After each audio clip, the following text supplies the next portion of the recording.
This is an SU TV News Update, brought to you by the NDSU Bookstore.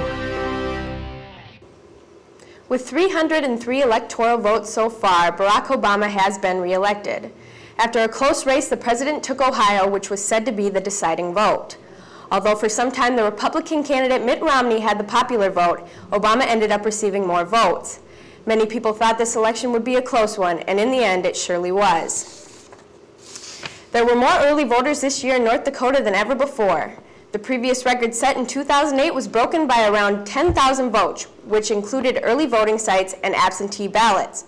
In previous years, the North Dakota has seen about a 65% overall in voter turnout. Secretary of State Al Jaeger doesn't believe this percentage is going to change much. For some students, Veteran Day might not mean nothing more than a day off from classes, but a ceremony earlier this morning showed that some of the NDSU campus does care. Students, administration, and ROTC members gathered at the flagpoles by the South Memorial Union entrance to honor Veterans Day. This event involved a flag-raising ceremony and a speech by an NDSU professor of military science, Lieutenant Colonel Santiago Bueno. He says it is important for people to be reminded of the meaning of the holiday.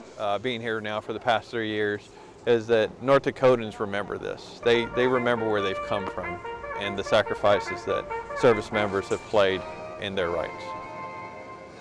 Veterans Day is next Sunday on November 11th, but will be observed Monday. NDSU will not hold classes that day.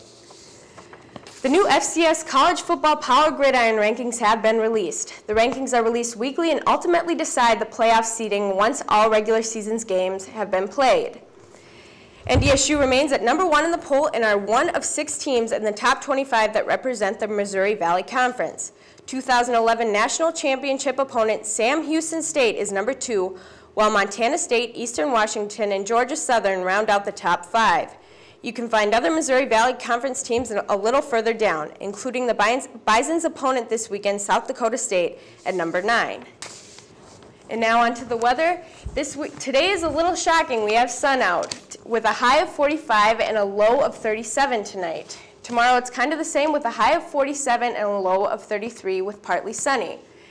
And on to the weekend. It's going to have a chance of rain on Saturday and a chance of snow on Sunday with a high of 27. It's going to be a little cold out early next week. This has been an SU TV News Update brought to you by the NDSU Bookstore.